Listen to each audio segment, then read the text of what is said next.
everybody's scared of Kendrick. Everybody's afraid, or they've shown they're afraid. But there's some backstories to this, so let's watch this. Was ever as battle tested as he is now. At the minute, hip-hop is basking in the landscape where he destroyed Drake so savagely that his name is now being used as an acronym to warn others. Don't rap against Kendrick ever. Yeah.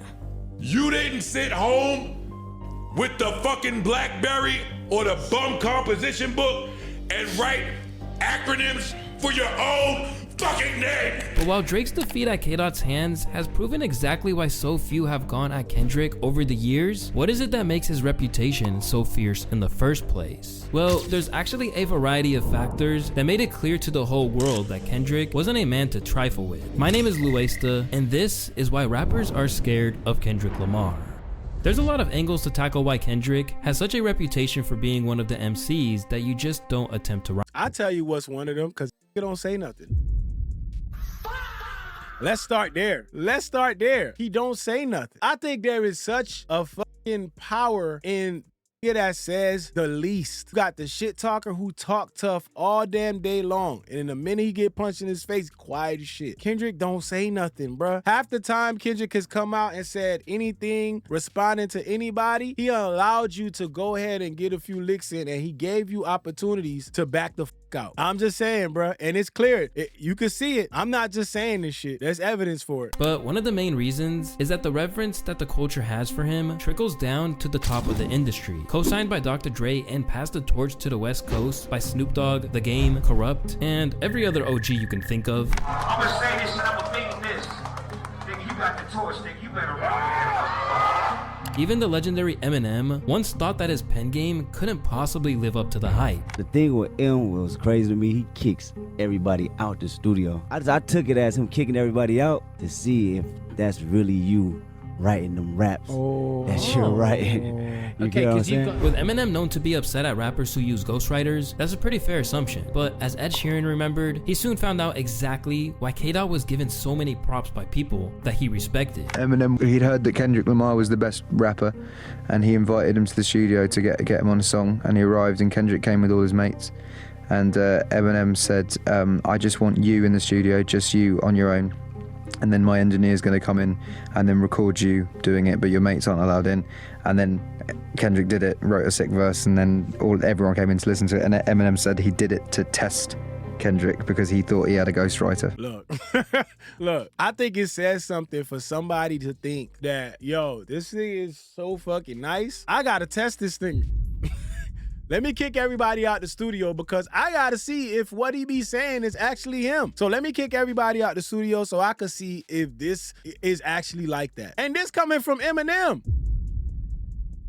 Say what you want about Eminem, like him, dislike him. When it comes to his lyrical ability, like nobody's questioning that shit, you know? So to have him sit there and say, I don't even believe, is he really like this? To the point where you gotta test this thing and kick everybody out. That tells you a lot, but you know, some people won't agree. Eminem has known that Lamar is among the elites in the game. And in a rare show of vulnerability from Shady, he suggested that he would think twice about coming for Kendrick. It's the same thing if I getting on the track with Kendrick. I can never tell what the fuck he's gonna do. Right. Because he is such a chameleon of styles and he can fucking do pretty much anything, right? And he's so proficient at it, he's so good at it, and you don't know what you're gonna get. That to me is like a top tier lyricist because it's like you can get your ass kicked any day. Besides Somebody learned that the hard way. Somebody learned the hard way. overshadowing rappers on features, K-Dot never had to square off with other MCs in the same way that Shady had to in his career. But he always insisted that he had it in him to tear a rapper to shreds, even after he became a mainstream star. His entire Section 80 campaign basically revolved around the claim that he would kill your favorite rapper. Then on Damn's Element, he issued a warning that all they had to do was say his name and they'll see Candyman. Y'all see what I'm talking about when I'm talking about warnings? Just say his name, and I promise you'll see Candyman. Like, this man been warning from the very beginning. You know what? I hear you. I hear you talking. But I'm letting you know right now. Say my name. Say my name.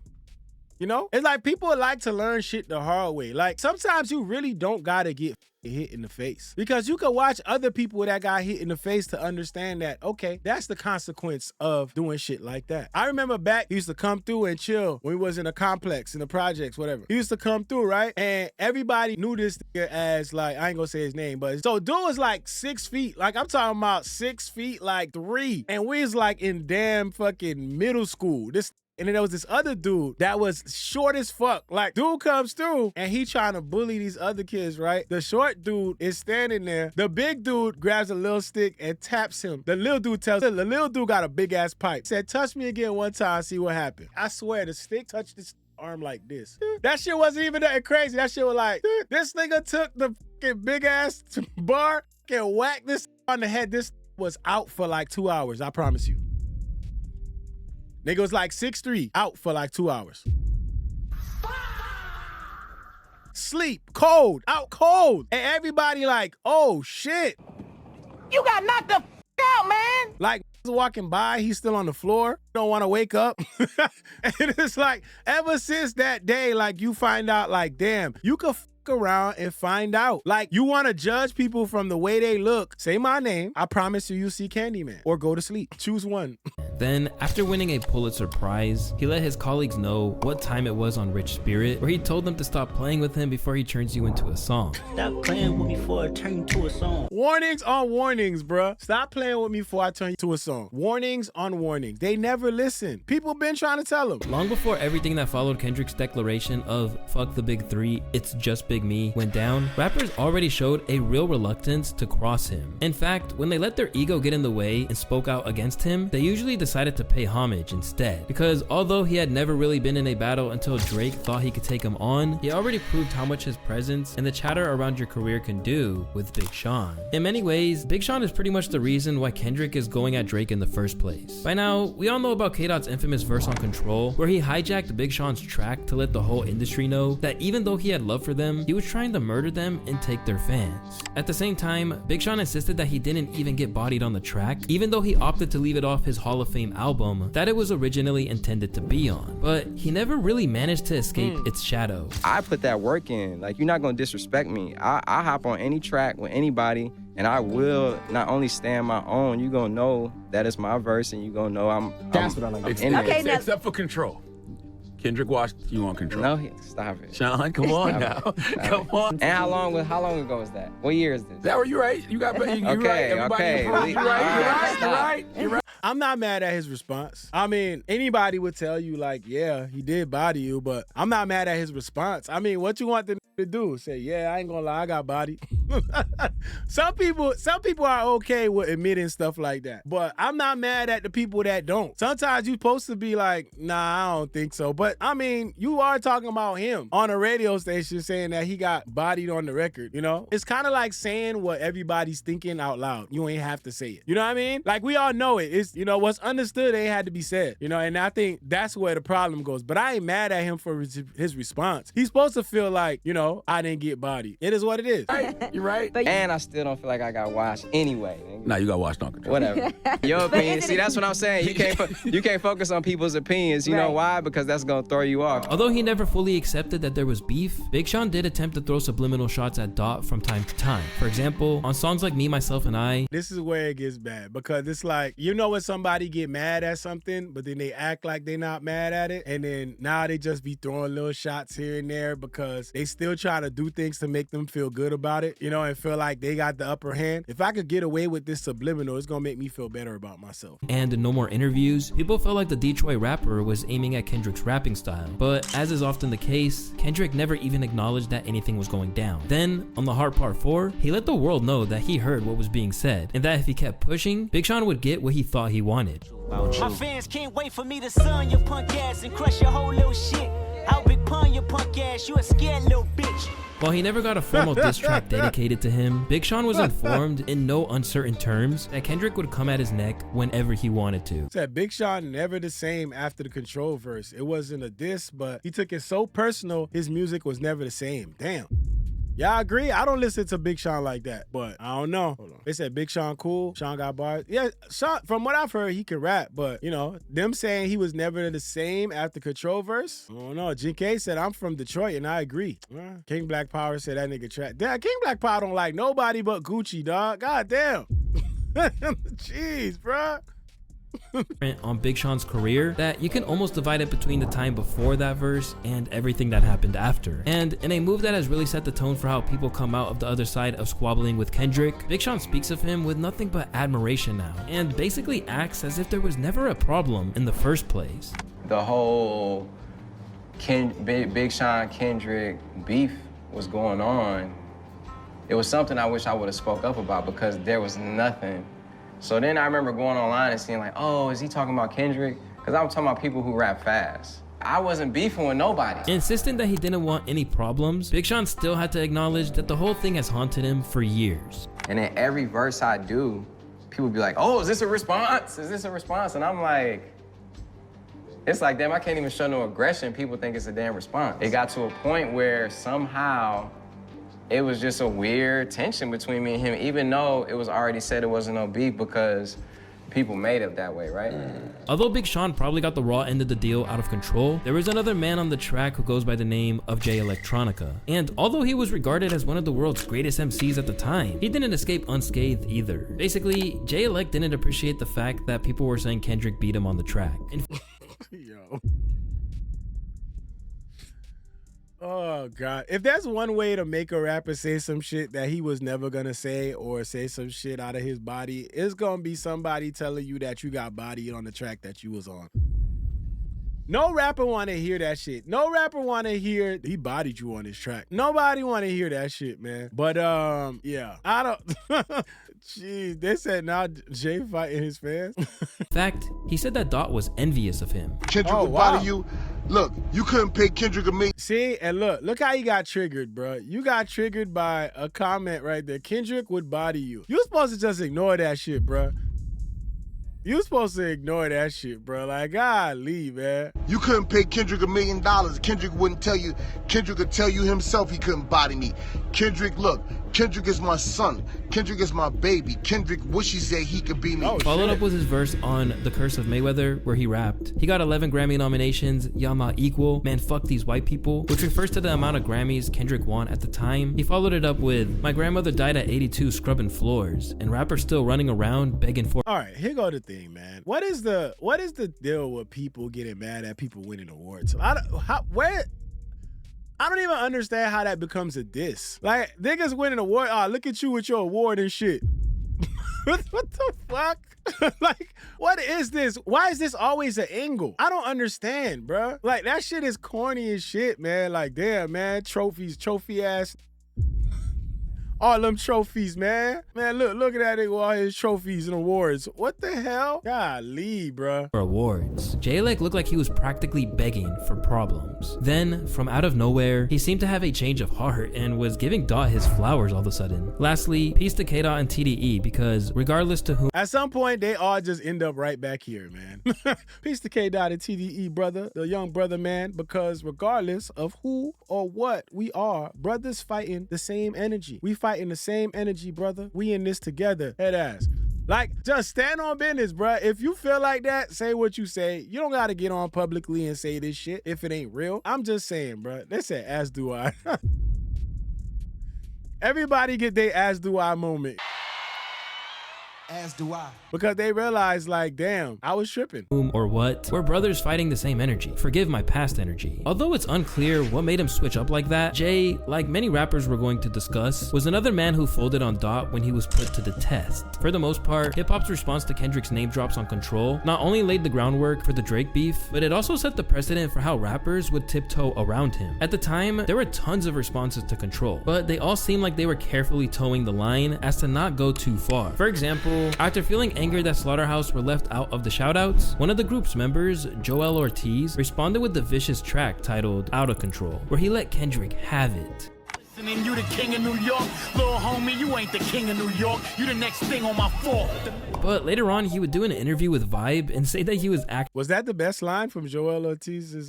Damn. All right. I'm gonna leave that. actually saluting Kendrick for the most part. See, I told y'all, they always get there. Kendrick actually voiced how I've been feeling for a very long time. I wanted to be one of the first voices that had a voice. If you really listen to mine, I don't really go at Kendrick. Oh God, bro. Like, bro, stand on it, man. I go at the King of New York reference. The only reason people know I'm talking about him is because he said about being King of New York. And I get that. People in New York, especially MCs, rappers, are very prideful when it comes to New York. Anybody saying King of New York, people take that personally. You know? They do. Always. That's all you gotta say is go say I'm the King of New York on some shit, and then everybody gonna take that shit personal. But again, the fact is, this is where people always end up. I was just playing, K-Dot. Come on, you know a nigga rock with you, bro. This is how they be, bro. They say I respect that guy and what he's doing for the culture, his honesty as an artist, and his bravery to say something like that on the stage he's on. I was just playing, K-Dot. I was just playing, K-Dot. So if you really listen to mine, I don't really go at Kendrick. Yeah, all right. I respect that guy and what he's doing for the culture, his honesty as an artist, and his bravery to say something like that on the stage that he's on. All right. Amid responses from Papoose and others, Kendrick remained so calm about the whole thing that it would be impossible for it to not strike fear in their hearts. How you feeling about all the comebacks lately from your Control verse? You gotta try harder. So when they all backed down, it really made the whole culture realize that Lamar was to be treated with respect. Again. Oh my God, bruh. God damn. Fuck this computer, dog. I'm about to kick this shit over. Fuck this PC, bruh. Like, oh my God, dog. I did. I cleaned that shit earlier today. They said even your PC is scared of Kendrick. They said, do I need a new AOL disk? See, my God. Basically, there's always a caveat when it comes to K-Dot slander, rather than anyone really coming for his neck. I mean, just look at what happened to French Montana when he attempted to diss him. Over the years, French has had a few things to say about Kendrick. First off, he claimed that he was being pushed by the industry. Y'all say get the RAM like I told. I gotta order the RAM. I specifically need the 3200 so I can match the ones that's already in there. Cause I got 32. If I go up to 64, that's cool. But I don't know if this is an issue with the RAM right now. With that shit freezing the way that it did, I don't know. You think Kendrick sells more than like street rappers? I know they not talking to French Montana about this shit. Cause they position him like how they did in the Grammys. As the new music. Well, I don't feel like that's, you know, it's not that it's not the right thing to do, but I just feel like you see, it's like the whole thing was like Kendrick night. Then more. Also, it was Kendrick night. Oh, all right. Fast forward. You over here stealing songs? Huh? Unforgettable, huh? Okay. Ridiculously, he said that he had more hits than him, only to be clowned relentlessly by the internet. If we just talking about anthems, me versus Kendrick hit for hit, I believe I can go neck to neck. Nah, this high as hell, yo. This nigga said, if we talking about anthems, me and Kendrick hit for hit, can you imagine a versus French Montana and Kendrick Lamar? Are you out of your fucking mind? Oh, gosh, bruh. Jeez. I've been making hits for a long time. It ain't my fault. I believe in myself. How was I supposed to answer that question? How many times I gotta prove myself before I get mine? Yeah, you got this false sense of who you actually are in this game, brother. I'm not gonna lie. No disrespect, but hey. I've been making hits for a long time. I love Kendrick. That's not just for Kendrick. That's for anybody they put in front of me. However, not everyone agreed with this. I mean, even other rappers hopped on the bandwagon to mock him for it. Stupid ass nigga say he got more hits than Kendrick Lamar. Fool. The man said he got more hits than me and Kendrick. Bro, your junk ass ain't got more hits than no motherfucking Kendrick, and you ain't damn sure ain't got more hits or anthems than me. You smoke hard, boy, you tripping. You on real dope. French Montana never tried to provoke K-Dot any further. And now, just like everyone else, French has since basically apologized for even thinking he could mess with him and said he was just in his feelings at the time. I was just heated I ain't win a Grammy for Unforgettable. That's what it was? Yeah, but Kendrick is my dog. There you go again, apologizing again. I was just playing, K-Dot. Come on, you know a nigga rock with you, bro. Golly. That gotta be on the soundboard, yo. We gotta put that on the soundboard, cause ain't no way, bruh. All y'all doing the same shit. We done went through Big Sean. We done went through French Montana, Jay Electronica, Joel Ortiz. We missing somebody? All them rappers. Oh, I was just playing, K-Dot. Oh no, I was just playing K-Dot. Just that one day at the interview, I was just so heated that I ain't win, and he was the winner. And I was just like, yo, but I fuck with Kendrick. I fuck with the whole team. But see, this how people really be, right? People that be saying, oh yeah, you know, dancing for a Grammy, oh you want a Grammy so bad, you want this and that. Like this is how they actually feel. You know, they watch somebody win, that jealousy picks up, and then all of a sudden now it's, oh, look at you dancing for that Grammy. I don't give a shit about them Grammys. I don't give a shit about them awards. Of course you don't give a shit about them because you're not winning them shits.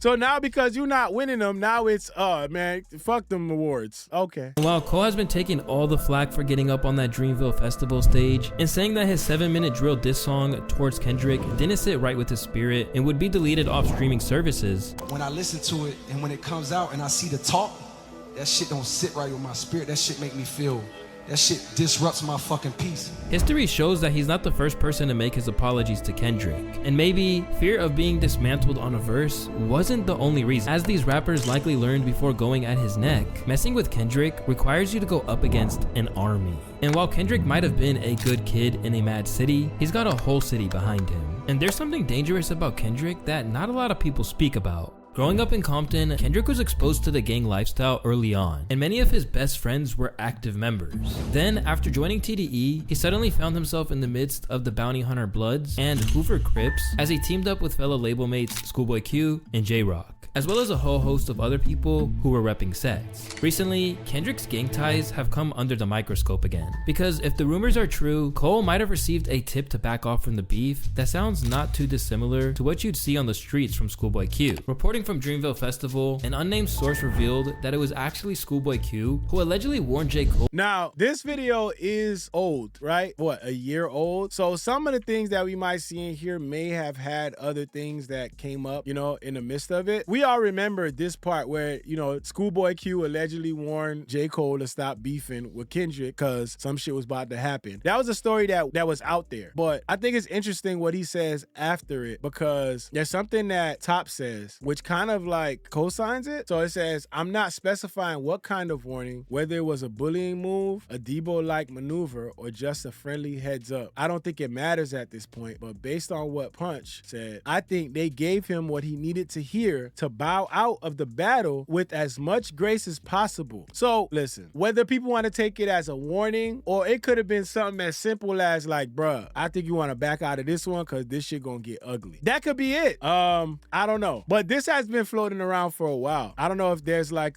people who have seen this confirmed in other ways, but this has been floating around for a minute. A bullying move, a Debo-like maneuver, or just a friendly heads up. I don't think it matters at this point, but based on what Punch, TDE's president, said, I think they gave him what he needed to hear to bow out of the battle with as much grace as possible. Yeah, it could be as easy as, bruh, I think you should step back, bruh. You about to get your ass kicked. That nigga, I done went, I was in the studio with Dot. That nigga ain't playing, man. I think you should just chill. And then Cole was like, as do I. And then that was the end of it. He was letting him know what kind of heat K-Dot had in store for Drake with the abuse allegations, or telling him to ease up before things got dangerous. This whole situation proves that whatever Kendrick is getting involved in, the streets he grew up on have his back. In terms of gangs, Kendrick has long been rumored to have connections to the West Side Pirates. In addition to his affiliation to the red side of the city, Kendrick also has uncles who are Crips, several of which have served lengthy jail terms for gang-related activity and armed robbery, and he's still locked in with them to this very day. Does the crew come out every time you come to Compton? Yeah. As a result of his connections, as well as old pictures of Kendrick dressed in red, Drake's recent assessment that he isn't affiliated to a set on his new... I'm sorry, man. I just want to let this sit here for y'all, man. I feel like this is necessary. We just gotta, sometimes the visuals matter, man. Like, let this sit here for a second, man. I think this is where, look at the screen. Look at the screen, huh? This is your guy. If you're an OVO fan anywhere around and you see this, say this right now. That's mine. That's mine. Say it, say it, say it. Cause this who y'all fighting for. Come on, you can say it. That's mine. That's mine. All right, that's what y'all fighting for. Throwing up signs. My gosh, bruh. On his new track, Family Matters, has been ridiculed by people from Compton, while at the same time respecting Kendrick's desire to withhold that from becoming a big part of his identity. Drake says you don't bang a set, and he says the game bangs a set, even Chris Brown bangs a set. He just don't know Kendrick. That's what I'm saying. Like has Kendrick renounced his hood affiliation at a certain point? Kendrick just don't be private and so like priding himself off of his gang culture. So I guess people think that he a non-affiliate. I don't know if we posted, but you know, hey. But obviously, like the fact is Kendrick severely downplays gang affiliation. The push-ups was in his hood, wasn't they? The push-ups that you talk about, they at the park. Once again, the clues for Cali having his back have all been there in the music. On Section 80's Poor Man Dreams, Kendrick has a line where he says, The city got my back, before that I give them my torso.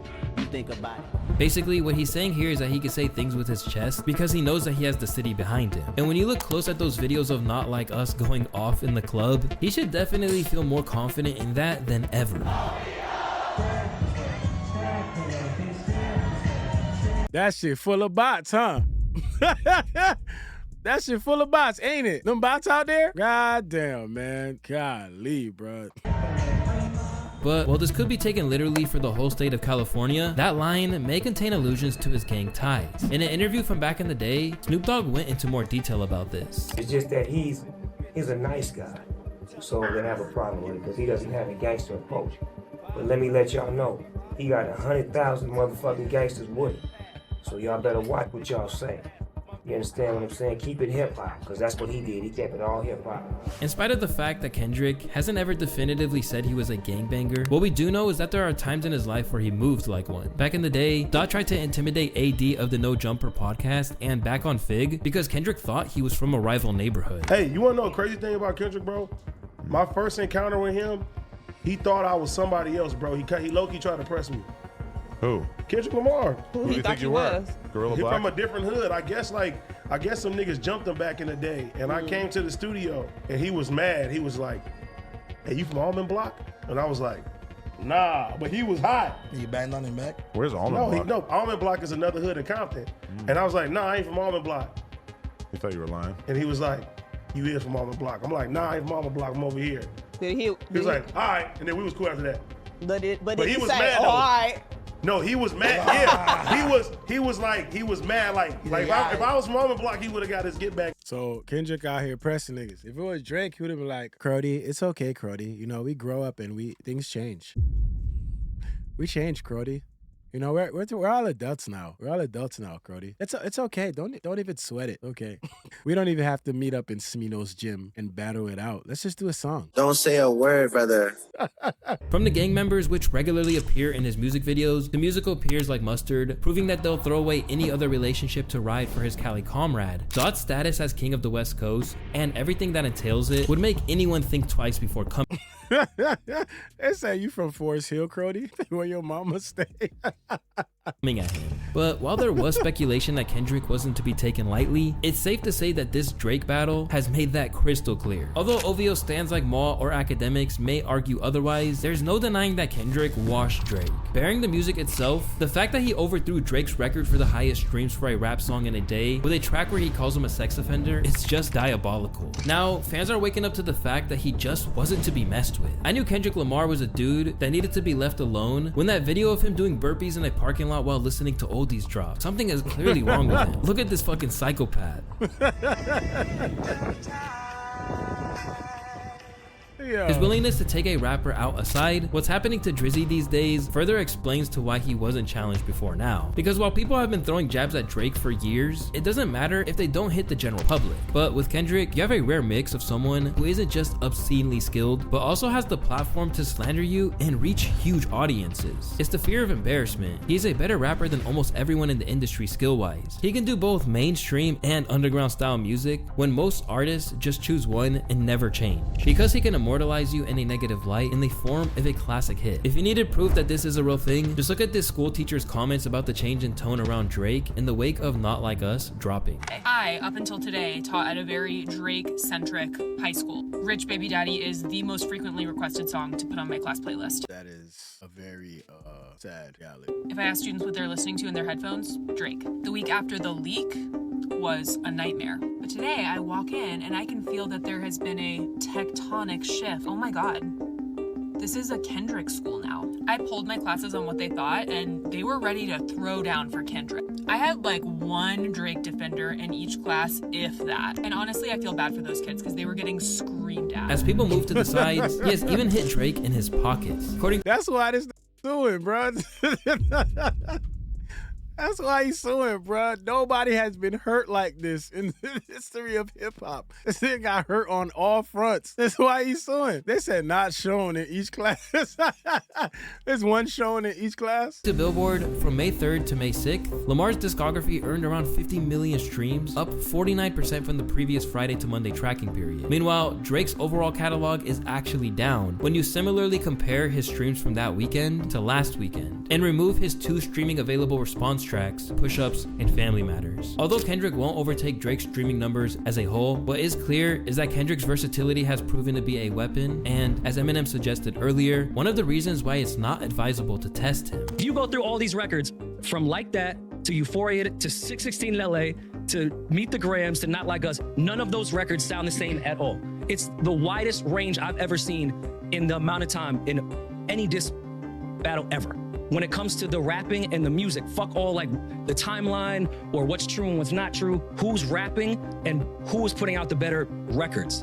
Kendrick Lamar checked every fucking box sonically that you could think of. From his pen game to his potential gang ties, there are lots of reasons why Kendrick is feared, but the biggest reason of all should be how seriously he takes his craft. I'm so passionate about hip hop, man. Like, I don't know what era everybody else come from, but I listen, man. Like, we play house parties, bro, every night. I love it to a point I can't even describe it. And when I heard these artists say they're the best coming up, I said, I'm not doing it to have a good song or one good rap or a good hook or a good bridge. I want to keep doing it every time, period. And to do it every time, you have to challenge yourself and you have to confirm to yourself that you're the best, period. This explains the responsibility he feels to uphold standards, as well as why Drake taking the culture without giving back bothers him so much. This is not something you just play with, you know, get some few dollars and get out, you know.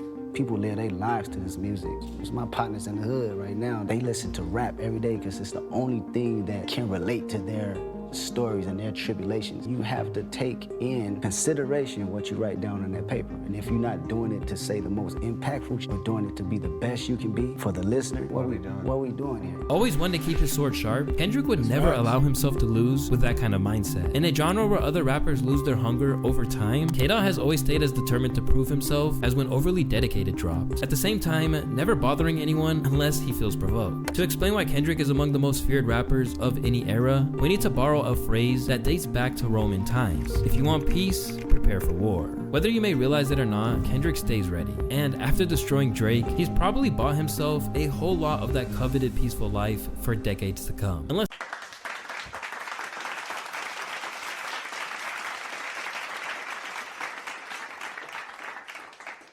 I think we could all agree and understand where we at when we talk about where hip hop is and how things have gone. The one thing that we could say that we've seen in this is just basically that all these end up backing down. They all feel like they could challenge Kendrick, but Kendrick is so immersed in hip hop. This not the game you really want to play unless you really gonna take this shit serious and really you down to go play in whatever arena these playing it. If you're not trying to play in the same arena as Kendrick, you're not gonna make it out. And I feel like that's what happened with Drake. You went and played in an arena that you had no fucking knowledge of, no experience in. You playing in the wrong arena. Jug Almighty, yeah, that was a great point. The range of all those songs is a great point. He approached it artistically and said, I could touch you on any level, including yours. That's a fact. That's a fact. I mean, this battle that we saw is one of the most important, one of the most electrifying in my eyes, one of the most entertaining. You know, and I think that's why it was such a big moment for hip hop, you know, a big moment for hip hop that some people just refuse to accept because, again, when you play the game, there are winners, there are also victims. You're a victim. And you can't expect the people who are on the side of the victims to be happy about anything. So it is what it is. GK said, like Dot said, I really don't bother nobody, but they run it by me if I gotta clear out the room. Fun to do bad things. Take off the short nail, take off the dope plate, take off the Birkin bag.